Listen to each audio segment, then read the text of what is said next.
Hi hello. ഞങ്ങളിന്ന് 3 പേരും കൂടെ ഒരു ഷോപ്പിങ്ങിന് ഇറങ്ങിയതാട്ടോ. ഈവനിങ് ഷോപ്പിംഗ് എന്ന് വെച്ചിട്ടുണ്ടെങ്കിൽ ഞങ്ങളുടെ കൂട്ടത്തിലെ ജയ്മോളേച്ചി നാട്ടിൽ പോവുകയാണ്. അപ്പം നാട്ടിൽ പോകുമ്പം ഒന്നും പർച്ചേസ് ചെയ്യാണ്ട് പോകുന്നു എന്ന് പറഞ്ഞാൽ പോലും എന്തെങ്കിലുമൊക്കെ മേടിക്കാതെ നമുക്ക് നാട്ടിൽ പോകാൻ പറ്റില്ലല്ലോ. അങ്ങനെ ഒരു ഷോപ്പിങ്ങിന് ഇറങ്ങിയതാണ്. അപ്പം എല്ലാവരും കൂടെ പോകുമ്പോൾ അതൊരു രസമല്ലേ. അപ്പോൾ ഞങ്ങൾ പോകാൻ ഉദ്ദേശിച്ചേക്കുന്ന അൽറായി എന്ന് പറഞ്ഞ സ്ഥലത്ത് ലുലുവിലാണ്. അൽറായി ലുലുവിൽ പോകാനുള്ള മെയിൻ ഉദ്ദേശം എന്താണെന്ന് വെച്ചിട്ടുണ്ടെങ്കിൽ ലുലു പോകാമെന്ന് മാത്രമല്ല, നമുക്ക് അത്യാവശ്യം വേണ്ട ബാക്കി സാധനങ്ങളൊക്കെ മേടിക്കാൻ പറ്റും. ഇപ്പോൾ മാക്സ് ആണെങ്കിലും റെഡ് ടാഗ്, എക്സൈറ്റ്, ഡ്രീം മോള്, അങ്ങനെ പല കടകൾ അവിടെ ഉണ്ട്. അപ്പോൾ അതായത് നമുക്ക് ഡ്രസ്സുകൾ മേടിക്കാനും ബാഗോ എന്ത് വേണമെങ്കിലും മേടിക്കാൻ എല്ലാം അതിനടുത്തടുത്ത് ഉണ്ട്. അപ്പോൾ നമുക്ക് ഓരോ സ്ഥലത്തുനിന്ന് ഒരു സ്ഥലത്തേക്ക് ഇങ്ങനെ വണ്ടി കയറി പോകേണ്ട കാര്യമില്ല.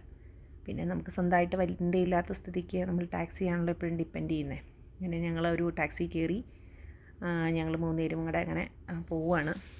അപ്പോൾ ഇപ്പോഴാണെങ്കിൽ ക്ലൈമറ്റ് വലിയ കുഴപ്പമില്ല, വലിയ ചൂടുമില്ല, വലിയ തണുപ്പുമില്ല. അപ്പോൾ നല്ലൊരു ക്ലൈമറ്റായിരുന്നു ഈവനിങ്. ഞങ്ങളങ്ങനെ അങ്ങോട്ട് പോകുന്ന വഴിയാണ്. അപ്പോൾ ഈ ഷോപ്പിങ്ങും കഴിഞ്ഞ് പയ്യെ ഫുഡൊക്കെ അടിച്ചിട്ട് തിരിച്ച് വരാം എന്നുള്ളൊരു പ്ലാനിലാണ് ഞങ്ങൾ പോകുന്നത്. അപ്പോൾ ഞങ്ങൾക്ക് 3 പേർക്കും ഓഫുള്ള ദിവസമാണ് അങ്ങനെ സാധിക്കാറുള്ളൂ 3 പേർക്കും കൂടെ പോകാനായിട്ട്. വളരെ അപൂർവമായിട്ടാണ് അങ്ങനെ കിട്ടാറ്. ഇതാണ് ലുലു അൽറായിലുള്ളത്. അപ്പോൾ അതിൻ്റെ അടുത്തുള്ള വേറൊരു കടയിലേക്കാണ് ഞങ്ങളിപ്പം ഫസ്റ്റ് കയറുന്നത്. Okay, by.